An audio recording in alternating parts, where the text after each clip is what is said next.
করোনার কারণে 2020 সালে মার্চ মাস থেকে প্রায় 1.5 বছর ধরে রয়েছে দেশের সব শিক্ষা প্রতিষ্ঠান বন্ধ। বাতিল হয়েছে গত বছরের প্রাথমিক সমাপনী, জিএসসি ও এইচএসসি পরীক্ষা। চলতি বছরেও অনিশ্চয়তায় দিন কাটছে সংশ্লিষ্টদের।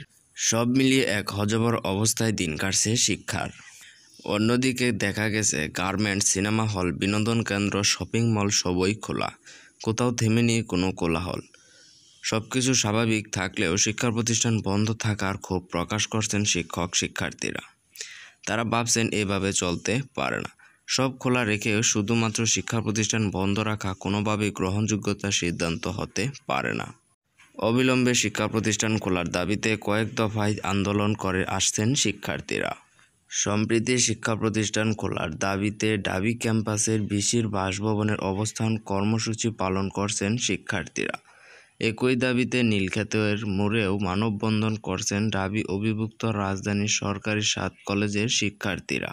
শিক্ষার্থীরা বলছেন প্রয়োজনে জায়গা খালি রেখে ক্লাস করানো হোক। সবকিছুই যেখানে স্বাভাবিক সেখানে শিক্ষা প্রতিষ্ঠান বন্ধ রাখা একেবারেই ভুল সিদ্ধান্ত। তো আমরা সকলেই চাইব অতি তাড়াতাড়ি শিক্ষা প্রতিষ্ঠানগুলো খুলে দেওয়া হোক। তো এই বিষয়ে আপনার কোনো মতামত থাকলে অবশ্যই কমেন্টের মাধ্যমে জানিয়ে দেবেন। চ্যানেলে নতুন হলে অবশ্যই চ্যানেলটাকে সাবস্ক্রাইব করে পাশে থাকা বেল বাটনটিকে অন করে দেবেন।